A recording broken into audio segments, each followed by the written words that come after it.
नमस्कार, बहुत बहुत स्वागत है आपका। आप देख रहे हैं जम्मू कश्मीर विधानसभा चुनाव को लेकर हमारा ये विशेष प्रसारण, जहां पर लगातार एक एक करके तमाम शख्सियतों से हम आपको रूबरू करा रहे हैं।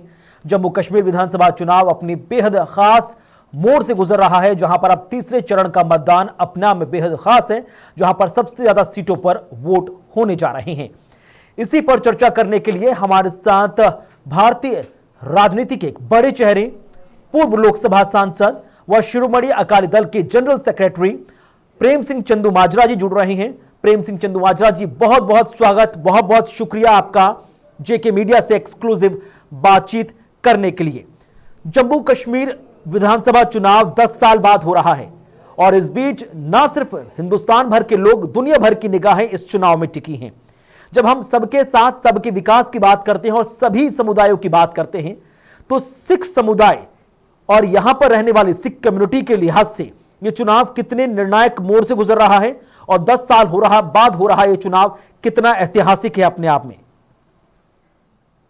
देखिए, ये सच है कि 10 वर्षों के बाद यहाँ डेमोक्रेटिक सिस्टम बहाल हो रहा है और इसलिए इसकी जो इम्पोर्टेंस है और भी ज्यादा बन जाती है। जब बहुत देरी के बाद इलेक्शन होती है तो लोगों में भी अट्रैक्शन होती है और देश भर की निगाहें भी इस पे लगी हुई हैं।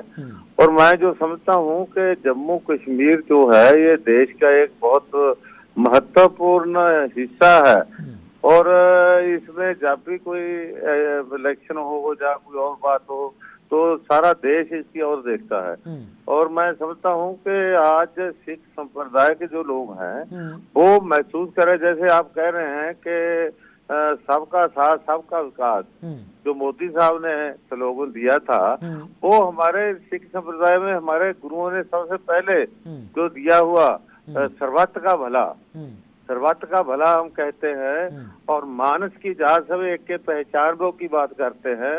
अव्वल अल्लाह नूर पाया कुदरत के सब बंदे, एक नूर से सब जग उपजा कौन भले को बंदे।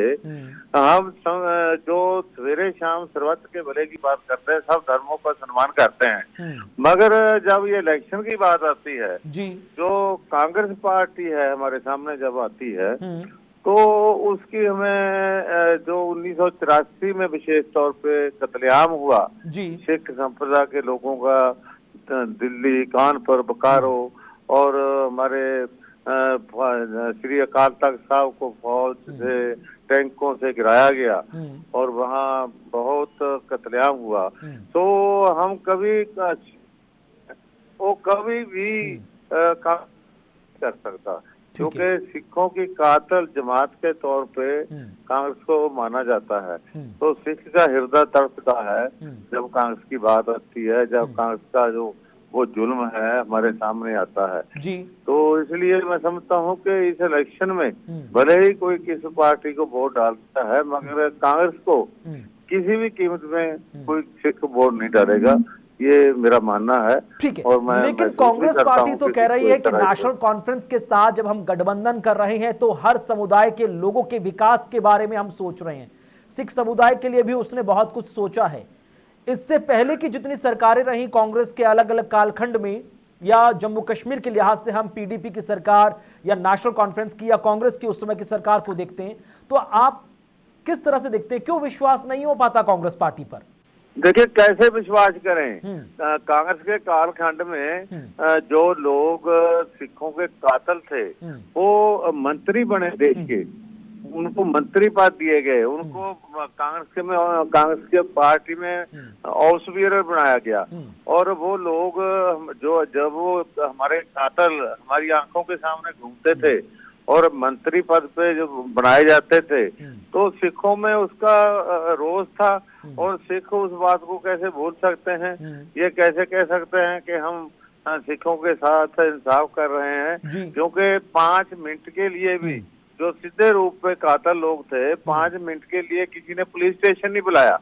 अब मोदी साहब की सरकार जब आई तो हमने पार्लियामेंट में इस मुद्दे को उठाया और मोदी साहब ने वो केस बंद जो पड़े थे वो दोबारा उनको रीओपन करवाया और आज सज्जन कुमार जैसे लोग जेल में दिए और जगदीश टाइटलर अदालतों की पेशियां भुगत रहे हैं, जिनको 5 मिनट के लिए किसी थाने में नहीं बुलाया गया था। हम एक जैसा नहीं गिन सकते कि वो कांग्रेस ने कत्ल तो किए कि हमारे सिख संप्रदाय के लोगों के, मगर बाद में इंसाफ नहीं दिया, जो कानून मुताबिक इंसाफ देना होता है वो भी नहीं दिया। तो इसीलिए हम कहते हैं कि कांग्रेस को वोट डालना, हमारे कातलों को वोट डालने वाली बात बन जाती है, तो वो हम नहीं बोल सकते। ठीक है चंदू माजरा जी, कांग्रेस नेता विपक्ष राहुल गांधी हाल ही में अमेरिका यात्रा गए थे। अमेरिका यात्रा में उन्होंने जब कई लोगों से बात की तो उन्होंने कहा कि हिंदुस्तान में सिख समुदाय के लिए स्थितियां अच्छी नहीं है। सिख समुदाय से जुड़े लोग पगड़ी सहजता से नहीं पहन पाते, कड़ा धारण नहीं कर पाते, उनको बहुत दिक्कतें होती हैं।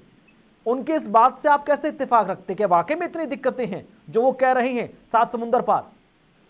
देखिए 7 समुंदर पार वैसे तो जो शिष्टाचार है, जो प्रोटोकॉल है, दूसरे देश में जाकर किसी के पॉलिटिकल लीडर विरोधी के विरोध में नहीं बोलना चाहिए।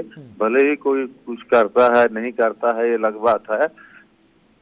संप्रदाय मामले है मामले बहुत सारे, बंदी सिंह की रिहाई का मामला है, किसानों का मामला है, मगर ये कहना बाहर जाकर अमेरिका में भी वो पगड़ी नहीं पहन सकते, वो कड़ा नहीं पहन सकते, तो ये हमारे संप्रदाय के जो जज्बात हैं उनको भड़काने वाली बात है।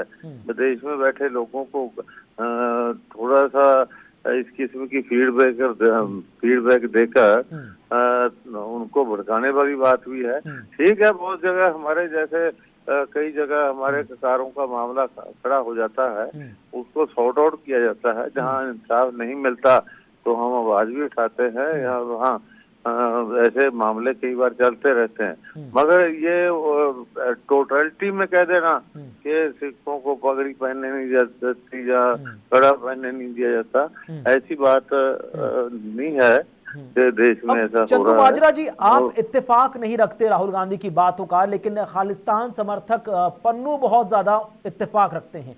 वो बार बार अलग अलग सोशल मीडिया पर कह रहे हैं कि राहुल गांधी और मेरी बात एकदम एक मंच पर है, एक सुर में है, एक ही प्लेटफॉर्म पे है। मैं भी कहता हूं कि हिंदुस्तान में सिख कम्युनिटी सेफ नहीं है, राहुल गांधी भी कह रहे हैं हिंदुस्तान में सिख कम्युनिटी सेफ नहीं है।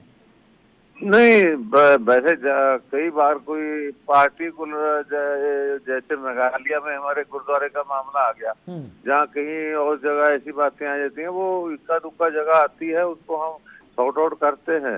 एज ए होल इसको नहीं कहा जा सकता कि देश में बिल्कुल ऐसा है। मगर मैं ये भी कहना चाहता हूँ कि ऐसी बातें विदेशों में जाकर मतलब जो है वो हमारी कम्युनिटी को थोड़ा सा कई बार परेशानियां भी खड़ी करते हैं। कुल मिला के मैं कह सकता हूँ कि जो हमारे सिख समाज के मामले हैं वैसे और तो कोई उठा सकता है। राहुल गांधी तो कहने का अधिकार नहीं, जैसे हमारी पंजाबी में कहावत है ना, छाजे तो बोले छाननी क्यों बोले, क्योंकि जिनके काल खंड में हमारे सिख समाज के लोगों के कत्लेआम हुए, हमारा श्री अकाल तख्त साहब को गिराया गया जी, हाँ जी, वो लोग कैसे ये अधिकार रखते हैं कि वो ऐसी बात करें। मैं समझता हूँ कि किसी कम्युनिटी के जज्बात जो है जहाँ जुड़े हों उसको थोड़ा सा मतलब सॉर्ट आउट करने की और बात महत्वपूर्ण सवाल, हाल फिलहाल में पाकिस्तान की न्यूज चैनल में चर्चा हो रही है कि नेशनल कॉन्फ्रेंस और कांग्रेस का गठबंधन वही वादे कर रहा है जो पाकिस्तान के लोग कश्मीर में रहने वाले मुस्लिमों के लिए सोचते हैं, धारा 370 को वापस लेकर आना। यानी कि नेशनल कॉन्फ्रेंस, कांग्रेस और पाकिस्तान सबके विचार मिलते हुए नजर आते हैं। इसे आप किस तरह से देखते हैं सर? देखिए, मैं कुल मिलाकर कह सकता हूं कि आज देश में जो हालात हैं, हमारी कोशिश होनी चाहिए, सबको जोड़ने की बात होनी चाहिए। सब संप्रदाय के जो लोग हैं उनको सेटिस्फाई करने की जरूरत है। आज जो अलग अलग कम्युनिटी जो हैं उनको सेटिस्फाई करने की जरूरत है। उनको अगर हम किसी न किसी रूप में भड़काने की बात करेंगे, उत्तेजित करेंगे, तो उसमें उसका नुकसान देश को होता है। तो और जो सिख कम्युनिटी है, सिखों की सोच है, सिखों की सही है, वो समाज को जोड़ने की है, समाज को तोड़ने की नहीं। इसीलिए तो हम सुबह उठते हैं और शाम को जब सोते हैं तो हम अरदास करते हैं और नानक नाम चढ़ती कला तेरे पाने सर्वत का भला, सर्वत का भला लोचते हैं। तो इसलिए हमारी कम्युनिटी जो है लोगों को जोड़ने की बात करती है, तोड़ने की बात नहीं करती।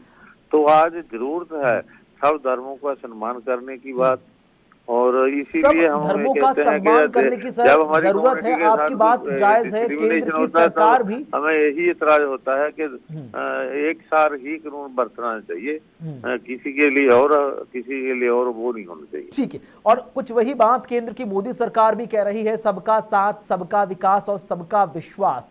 यही कारण है कि अलग अलग राजनीतिक दलों के सुप्रीम लीडर जो सिख समुदाय से आते हैं वो धीरे धीरे भारतीय जनता पार्टी में शामिल हो रहे हैं।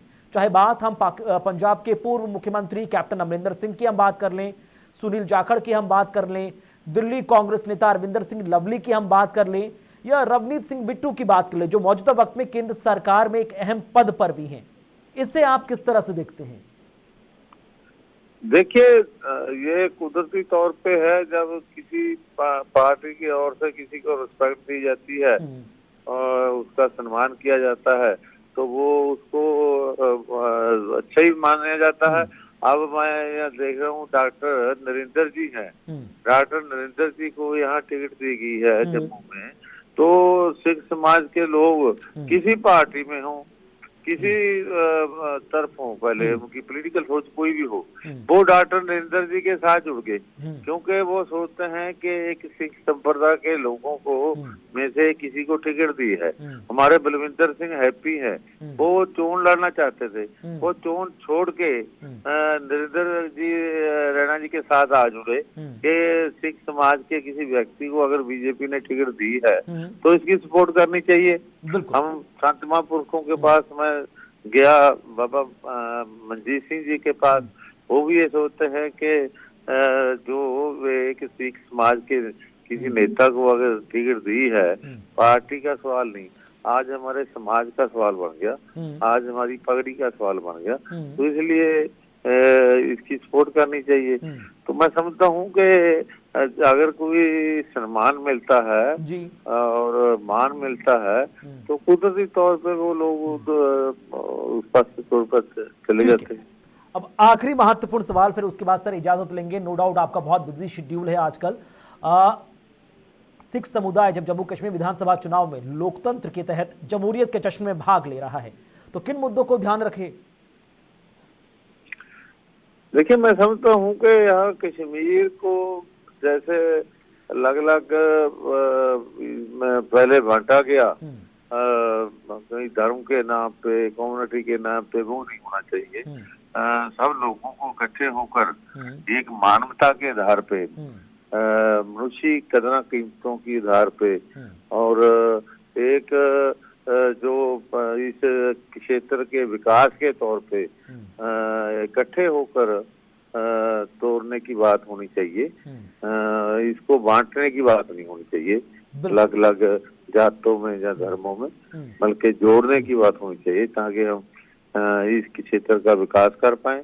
और जम्मू कश्मीर के लोग जो बड़े लंबे समय से बहुत अनसर्टेनिटी, अनिश्चितता के दौर में चल रहे हैं, उनको अच्छा जीवन मिल पाए और यहाँ शांति हो पाए और यहाँ विकास हो पाए। चलिए, बहुत बहुत शुक्रिया सर हमारे साथ समय साझा करने के लिए। और जमहूरियत के जश्न में जो तमाम सिख समुदाय से जुड़े लोग इस वक्त अब 10 साल बाद जब वोट डाल रहे हैं, क्या क्या खास ख्याल रखें जब वो किसी को वोट कास्ट करें, इन तमाम चीज़ों पर खुलकर बात करने के लिए। इसी के साथ हमारे इस एक्सक्लूसिव इंटरव्यू में बस इतना ही। वक्त छोटे से ब्रेक का, ब्रेक के बाद खबरों का सिलसिला आगे जारी है।